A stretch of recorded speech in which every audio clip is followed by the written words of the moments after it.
Studio আমার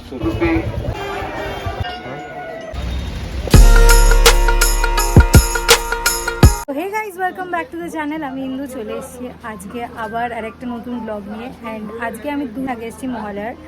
and আজকের ব্লগে আমি তোমাদেরকে দেখাতে চলেছি কুমারটুলি। তার আগে এসছে আমাদের ঠাকুরের কাছে, আমাদের বাড়ির ঠাকুরের সাজ পরানো হবে আজকে, মানে সাজ না, মানে শাড়ি পরানো হবে। আজকে ব্লগটা শুরু করা যাক। অ্যান্ড সবাইকে আগে জানিয়ে দিই গুড ইভিনিং, হরে কৃষ্ণা, জয় নিতাই। হচ্ছে আমাদের মায়ের শাড়ি।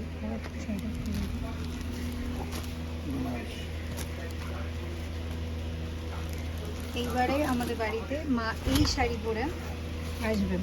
এটা হচ্ছে বেনারসি। এটা দেখে আসি, এখানে আরো অনেক মায়ের প্রতিমা তৈরি হচ্ছে, সাজ করে রেডি।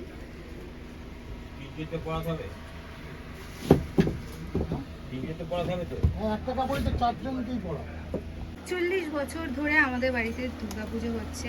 আর এই হচ্ছে কাশি জেঠু, যে আমাদের বাড়ির মৃৎশিল্পী, যে আমাদের বাড়ির মা 30 বছর ধরে তৈরি করে আসছে। আমি তাকে কিছু প্রশ্ন করে নেব। সর্বপ্রথম প্রশ্ন আমার এটাই, যে তুমি এই মৃৎশিল্পীর কাজে কত বছর ধরে আছো? আমি মৃৎশিল্পীর কাজে 55 বছর। এই সাহা বাড়ির ঠাকুর আমি তৈরি করে আসছি আজকে ধরো প্রায় 41 বছর। তোমাদের বাড়ির ঠাকুর আর কি, সাহা বাড়ির ঠাকুর মানে তোমাদের বাড়ির ঠাকুর বানিয়ে আসছি। মানে আমার হিস্ট্রি, মানে আমি এই ঠাকুরের একচেলার ঠাকুরটাই আমি প্রাধান্যতা দিয়ে এসেছি। একচেলার প্রতিমাটাই আমি তৈরি করি। ট্র্যাডিশনাল সব বাড়ির ঠাকুরগুলো আমি করি। 50 বছর, 60 বছর, 100 বছরের সব ঠাকুর আমার কাছে আছে। আমার পূর্বপুরুষ করে গেছেন, তারপরে জেনারেশনে আমি এইগুলোকে ট্র্যাডিশনটাকে বজায় রাখার চেষ্টা করছি। এখনও পর্যন্ত আমার যা বয়স, এখন 69 বছর বয়স আমার। হ্যাঁ, এই বয়সে এইটুকুই আমি ধরে রাখতে পেরেছি। এরপরে কতদিন পারবো আমি জানি না। কলকাতার বাইরেও যে পুজোগুলো হয় সেগুলোরও ঠাকুর তুমি বানাও, তাই তো?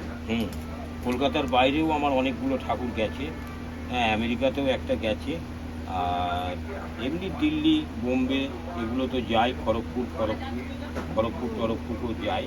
দুর্গাপুর, খড়গপুর, তারপরে বর্ধমান, হ্যাঁ, এসব জায়গাতেও আমার ঠাকুর যায়।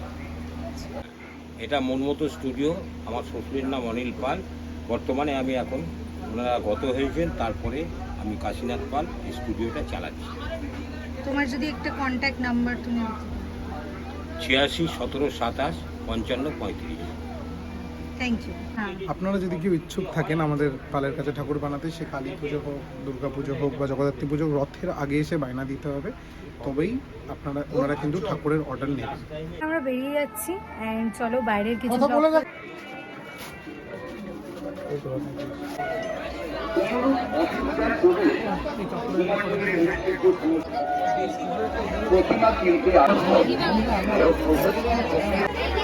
ঠাকুর বেরোচ্ছে, দেখতে পাচ্ছি। এই বেনারসিটা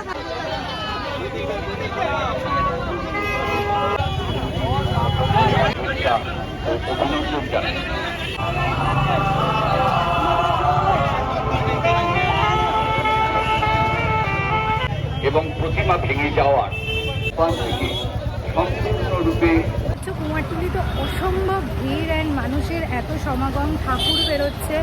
অ্যান্ড এই ব্লগ করা is like so hectic here. আমি জানি না আরও অনেকে এরকম ব্লগ করতে এসছে, ছবি তুলতে এসছে, টাইম স্পেন্ড করতে এসছে। অ্যান্ড ঠাকুর বেরোনো দেখছি, এটা একটা প্রচণ্ড বড় ক্রেজ আমাদের জন্য দুর্গাপুজো। অ্যান্ড সারা বছরই কুমারটুলি আমি দেখে থাকি, আসি আমরা, কিন্তু এই সুযোগটা, এই সময়টা সবাই একসাথে এটার অনুভব করার চেষ্টা করে। অ্যান্ড সেটা সবাই করছে। আমরা ঠাকুরের জোর কিনতে যাচ্ছি।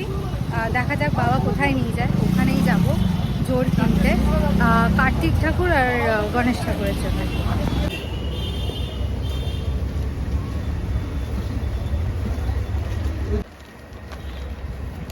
এটা জোর তো, চাদর আছে।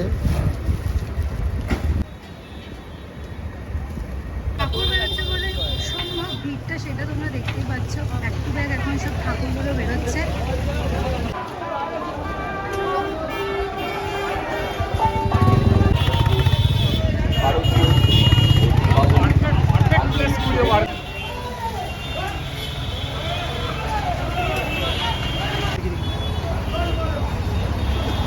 আমি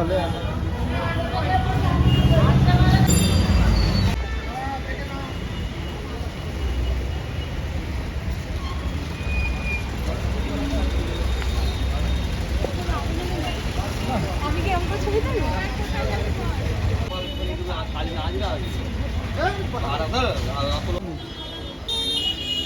এই দৃশ্যটা তোমরা দেখলে, এটা হচ্ছে মহালয়ার 3 দিন আগের দৃশ্য। তাহলে জাস্ট ভাবো যে মহালয়ার দিন কি হয় কুমারটুলিতে। যারা যারা কুমারটুলিতে আসতে পারোনি বা কোনো দিন আসোনি বা এইবারে আসতে পারছো না, তাদের জন্য এই ব্লগটা। যদি আজকের ব্লগটা তোমাদের ভালো লেগে থাকে তাহলে do like, share, comment and subscribe the channel. And comment করে জানাতে ভুলো না যে তোমাদের কেমন লাগলো আজকে ব্লগটা। তো চলো, দেখা হবে আবার একটা নতুন ব্লগে। টিল দেন সবাইকে বাই।